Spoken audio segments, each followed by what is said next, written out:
Hi everyone, welcome to the Rugby League History channel. I hope you're all well. Tonight's video is going to be the Eastern Suburbs / Sydney Roosters review for their 2020 NRL season. Before I get into the video, if you are liking what I'm doing on the channel and you haven't already subscribed, make sure that you click that subscribe button. Thank you to everyone that's recently subscribed to my channel, and thank you to everyone that's supported my channel from day one. It's much appreciated. So I'm going to get into the review now. Eastern Suburbs, they finished in 4th place on the competition ladder after the end of the regular season. They had 14 wins and 6 losses, a points differential of 230 plus, and in their last 10 matches of the year they had 6 wins and 4 losses. Now, everyone knows, unless you're from Mars or you've been living under a rock, they were the 2-time defending premiers that won the premierships in 2018 and 2019. And a lot of people out there predicted that they would go on to potentially win 3 in a row and be the first side since Parramatta in 81, 82, 83 to achieve that feat. And they got off to a good start to the year. Before the NRL season started, they won the World Club Challenge, where they defeated St Helens in the one and only finals match, because there's only one finals game. And a lot was expected of them when they were coming into the year. A lot of people either had them in their top 2 or top 4. And they started the year off in the NRL pretty poorly, to be fair. They lost their opening game to Penrith, where they were outplayed. And then they lost against Manly 9 points to 8 Leichhardt Oval. Now at that point, the Eastern Suburbs were in a bit of damage control. They lost 2 games in a row. The media was already coming out with stories and that, and then the COVID hit. And I think out of all the teams that got affected by the coronavirus, I think Eastern Suburbs is a team that actually benefited from the COVID situation, because it gave them about 4 to 8 weeks to regroup, to recover, to go over what they'd done in the past couple of years, and to come out and try to rectify what had happened earlier in those 2 earlier games. And when they come back from the COVID break, they ended up winning 5 matches in a row, and some of them were against some teams that were quality opposition. So they beat South Sydney. They also accounted for Parramatta, and they also had routine wins over Canterbury, and they had that big 59-0 win over Brisbane. And at that stage, things looked pretty good for the Roosters going forward for the rest of the year. They had some close wins and some good wins along the way.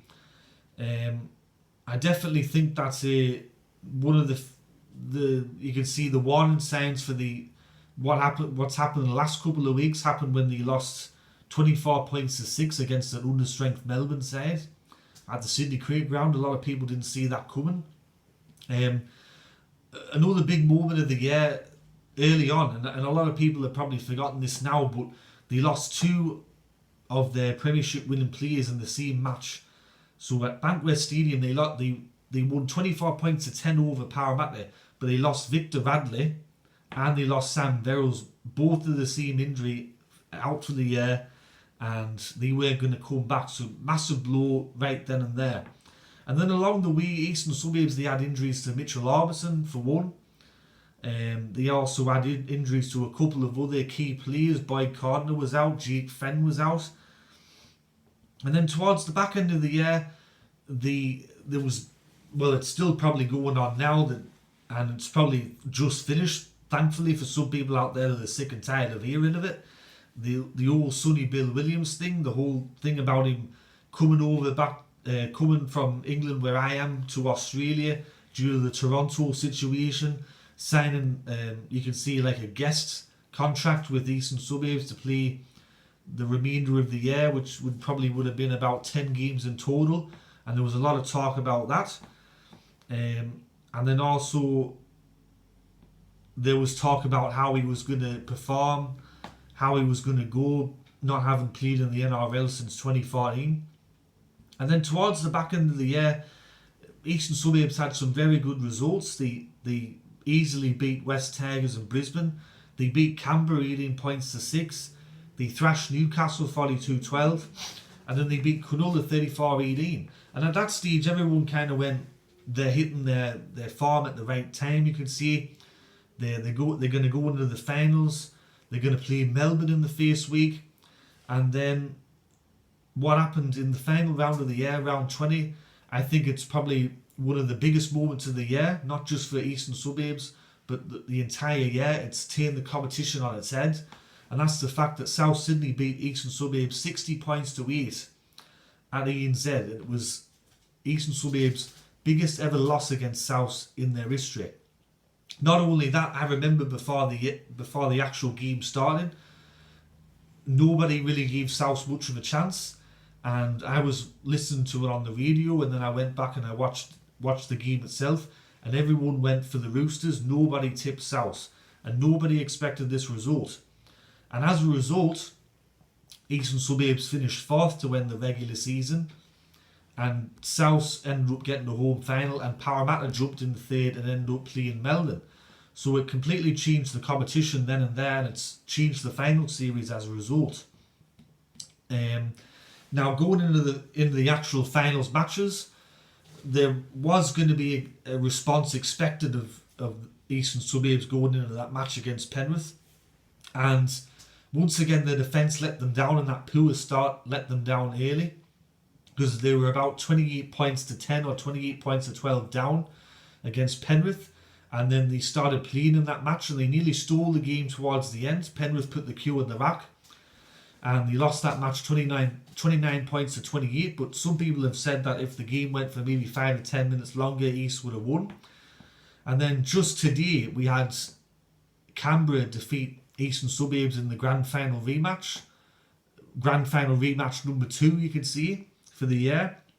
It was at the Sydney Cricket Ground. It was an elimination final, and once again East come out very poorly. They had a very poor start to the match. They lost 6. They were down 16-0, and then that's when they decided to, kind of regroup, come out and play, and they nearly stole the game from Canberra. Canberra won 22 points to 18, as I just said, but I reckon if the game probably would have gone for another 5 to 10 minutes longer, who knows, because Eastern Suburbs were coming home with a wet steel as well. So that ended East's season. It ended their chance of a three-peat. They got close to getting a three-peat, I think, but they just fell short.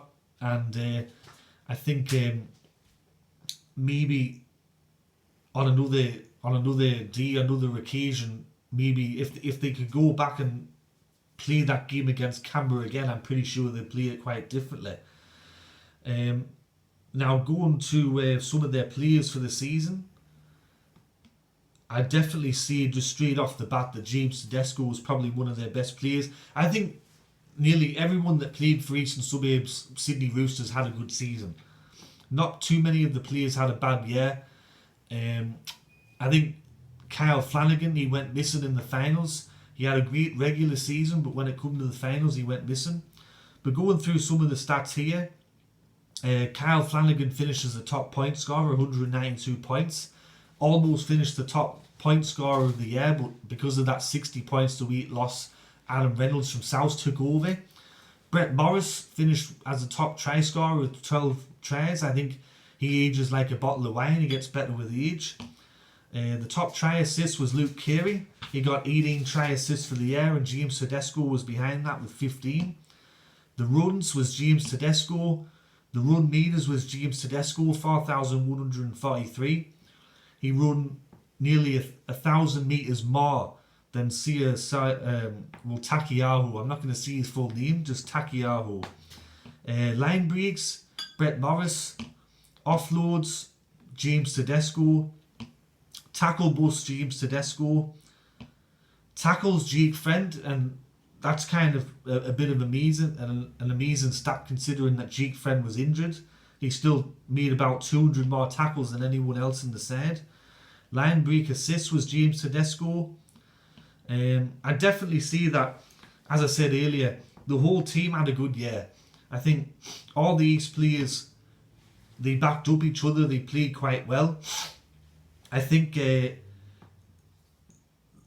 thing with Eastern Suburbs that really hurt them this year was the fact that they had a lot of injuries. Now I know that's not really an excuse, but when you're trying to go for a three-peat and you got other teams good for you, I think the fact that they had a couple of big players out, especially for the year, it really hurt them.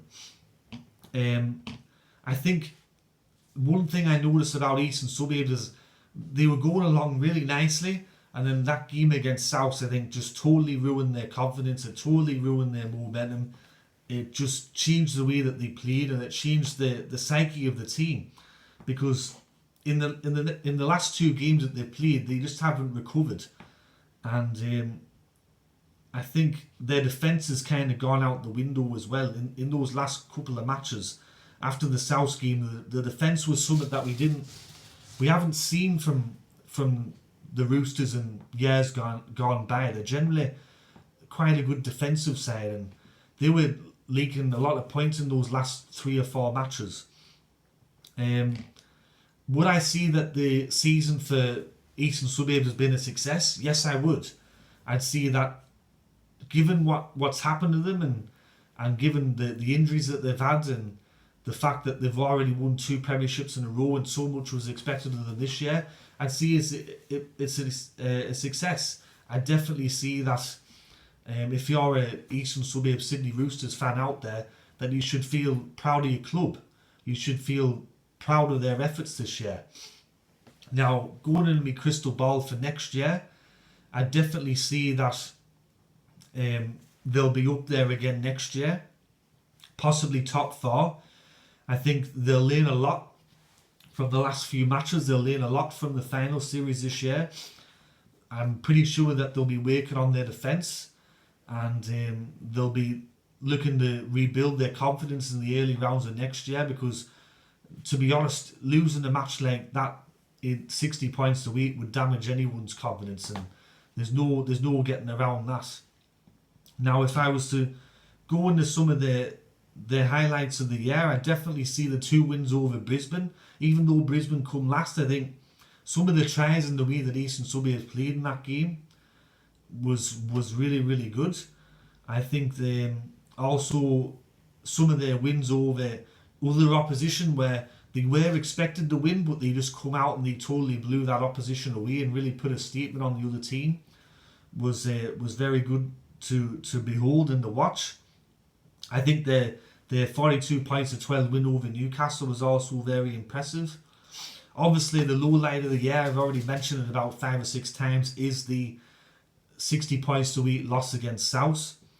And I also think the other low moment was losing to Melbourne 24 points to 6 at the Sydney Cricket Ground, when Melbourne had a few players out and they were a bit under strength, and Eastern Suburbs were expected to win that match, and they completely blew it, and they just weren't there.